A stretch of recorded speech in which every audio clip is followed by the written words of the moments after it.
এখানে বোন মেরু ট্রান্সপ্লান্টের যে উদ্যোগটা আমরা নিচ্ছি, এটার মধ্যে 5 বছর বন্ধ ছিল, এটাকে আবার নতুন করে চালু করার চেষ্টা আমরা করছি। তো আশা করি অতি শীঘ্রই এটা চালু হবে। ওনাদের কাছে পেশেন্টও কিছু আছেন, সেগুলো তারা আরও বিভিন্ন প্রক্রিয়া আছে, সেগুলো করে তার এই কাজটা শুরু করবেন এই সপ্তাহে কিংবা আগামী সপ্তাহের মধ্যে।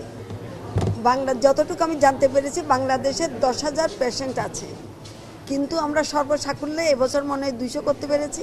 তার মানে 800 নতুন করে প্রতি বছর 1000 হয়, তার মধ্যে থেকে আমরা হয়তো 100 কিংবা 200 করতে পারি।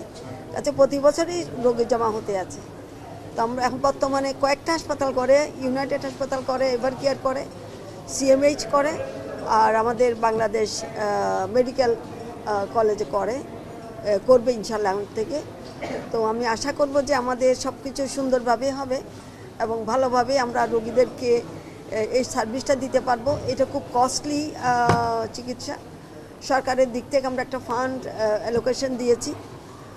রোগীদের প্রতি আমার অনুরোধ থাকবে, যাদের সামর্থ্য আছেন তারা সুযোগটা নিতে যাবেন না, যাদের সামর্থ্য নাই তারা এখান থেকে সুযোগটা নেবেন। তাদের চিকিৎসা বাংলাদেশ মেডিকেল কলেজ থেকে দিয়ে যাবে তারা।